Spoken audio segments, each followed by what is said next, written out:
अस्सलाम वालेकुम नाज़रीन, बड़ी ब्रेकिंग न्यूज से हम आपको आगाह करते चले कि क्वेटा ग्लेडिएटर और पेशावर ज़ल्मी के दरमियान आज का मैच मुलतवी हो गया है।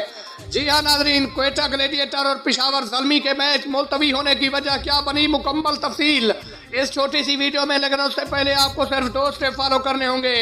सबसे पहले आपने हमारी वीडियो को लाइक करना है। हमारी वीडियो को लाइक करके चैनल को सब्सक्राइब कर दें और साथ ही लगे बेल आइकन के बटन को इनेबल कर दें ताकि हर आने वाला नोटिफिकेशन आपको मिलता रहे। तो आपका कीमती वक्त ज़ाया किए बगैर चलते हैं वीडियो की तरफ और आपको बताते हैं कि पाकिस्तान सुपर लीग 7 का आज होने वाला मैच अचानक मुलतवी। पाकिस्तान सुपर लीग 7 की टीम क्वेटा ग्लेडिएटर के 5 खिलाड़ियों का कोरोना टेस्ट पॉजिटिव आने की वजह से आज होने वाला मैच कैंसिल कर दिया गया है।